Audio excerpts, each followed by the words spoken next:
Hello, everybody, and welcome back to Blue Jays Today. We're your boys. We always got something to say about the Toronto Blue Jays. I'm your host, Adam Peddle. And I'm your host, Nicholas Playlog. And in this one, we're going to be talking about Vladdy. What is really going on with him right now? We know that he's playing well, but it feels like he's not really hitting his full potential. And honestly, we got some serious numbers to back all of that up. And by the end of this video, I think that all of us are going to have a better understanding exactly why he is not hitting home runs. Before we get into it, though, please make sure to hit that like, smash that subscribe button, shout out to the 30,000 of you who have already done so, by the way, and let us know your thoughts about all this in the comments down below. Now, first things first, Vladdy's been good this year. I want to say good, but comparing him to the rest of the league, it's clear that he is not among the elites. Well, I know a lot of you like to make the joke that he's definitely not a $500 million player, and right now you do have an argument. A $500 million player doesn't really do these kind of numbers. They do a lot better.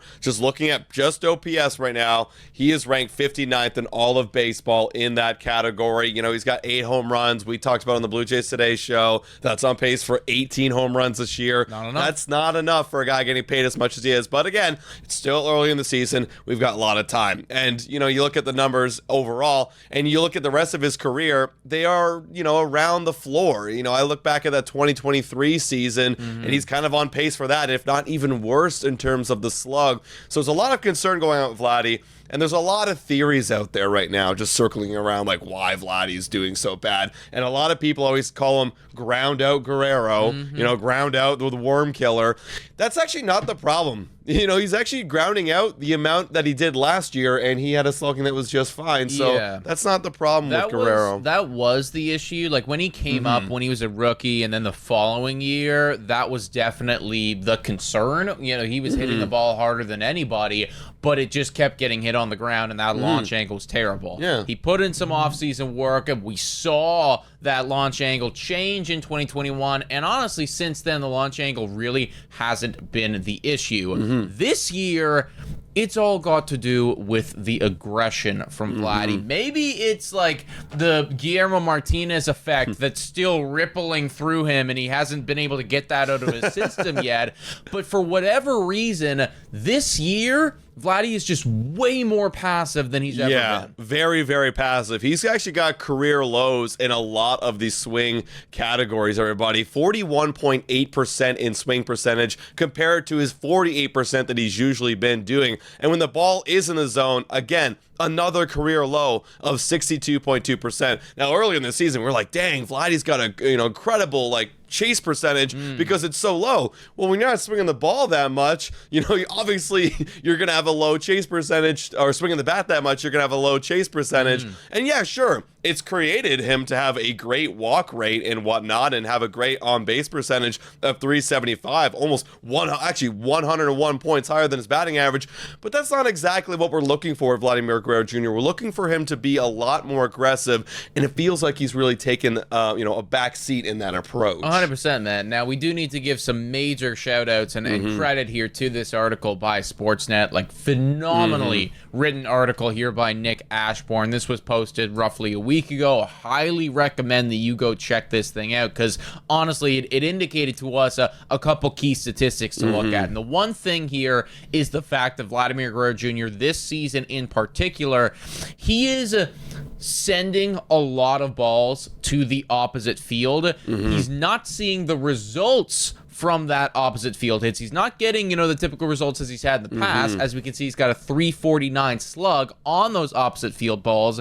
And the big reason why is because the balls that he's sending to the opposite field aren't the balls that he should be sending to the opposite field. Yeah, I mean, Vladimir Guerrero Jr. right now, you're looking at his heat map, and, it's pretty relatively balanced, like up and away, some in the middle, some are in.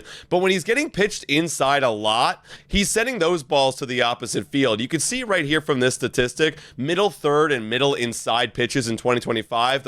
These are pitches that are balls that he's putting in play going to the opposite field. It's up to 27.9% compared to the rest of his career, which is 18.7%. Now, what that tells me and what it tells Nick Ashbourne right here is that when he is getting pitched inside, he's getting jammed. He's not expecting it because he is taking that passive approach and he's setting a ball to the opposite field, which you're not going to get a lot of damage on if you're looking middle. If you're not looking middle inside and you get surprised by a heater, sure, he's got the talent and the power and the strength to get it over the infielder's head and drop one in for a base hit, but that's weak contact. That's a single. That's what's going to happen right now comparatively to former years when Vladimir Guerrero Jr. was seeking that inside fastball. He was driving those pitches over the wall. I mean, even Nick Ashbourne brought up in this article, remember that 3-homer game he had in Yankee Stadium? All those pitches on the inner third. Some were even off the plate, but he was hunting those, and he was hitting them over the wall for power. And right now, you know, yeah, he has been hitting a lot of balls to the opposite field. Some pitches are going outside, but he's not driving them like he used to because, again, he's not looking to do that damage. I think the big issue with Vladimir Guerrero Jr. right now, he needs to have a distinctive plan of approach and a plan of attack. What pitch am I looking for in this certain count?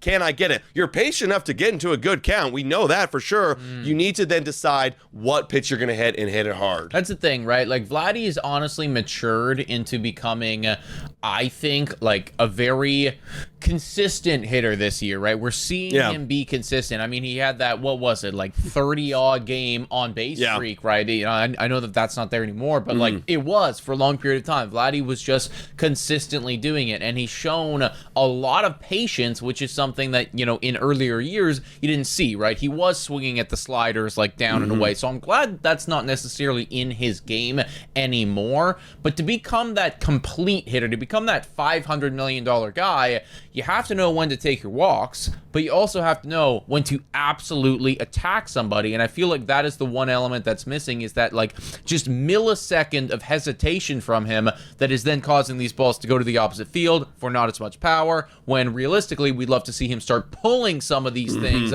over the fence. Yeah, absolutely. I mean, you can see too the pull when he is pulling the ball this season. He's fucking killing it. It's actually like he's murdering the cover off of the baseball compared to years past, right? When he pulled the baseball, he had a slugging percentage of 649. This year it's 761. That's that power. That's not what we're seeing right there with the expected slugging and exit velocity and everything like that. He's still one of the, you know, most talented players in baseball when it comes to hitting the ball hard. He just has to have a plan of approach. I guess the positive thing I can pull from all this is it's a little fix. You know, whereas last year, literally, you know, we talked to Joe Siddle, who came on the show. It was a whole mechanical approach in his timing and his 3-step movement he did when he loaded and strided to the plate.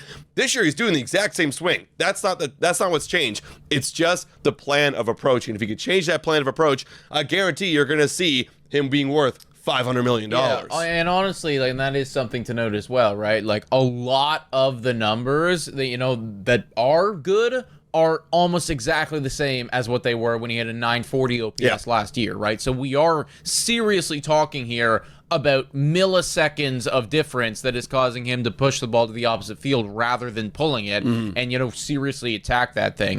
Whoa, time for a quick shout out to the sponsor of this video. Hit your picks and knock it out of the park with Betway. Scan the QR code down below to join the action. Only available in Ontario. Must be 19 years of older to participate. Please play responsibly. Now, everyone, back to the content. Ultimately, we do need to see more home runs. 8 home runs is not good enough at this point of the season. 18 home runs on the year. That is laughable for a guy that's getting paid $500 million.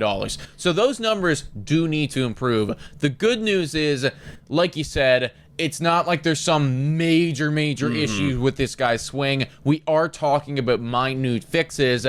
The problem is it is difficult to make some of those minute fixes during a 162 baseball games season. Well, I think for me too, like if you're you know, going to the ballpark every single day, you know what pitch you're going to get, know what his tendencies are. I mean, I don't need to tell him this as he's a major league player. He obviously knows this, but you really need to start being more aggressive. You know, take that David Popkins approach and be more aggressive and look for something to pull out of the heart of the plate and hit it over the wall. Like that's what it. Like, again, like he has everything built up and ready to go. He's got the talent. He's got the plate approach. You know, just look for your pitch and select it and hit it. Yeah, and we're seeing that approach work well with some other players as well, right? Like some George of the guys. Yeah, exactly, right? Like some of those other guys are really buying into that. Yeah, like, fuck it, I'm gonna, for Bowden Francis was always, I'm gonna let my shit eat. It feels like George Springer is letting his swing eat right now.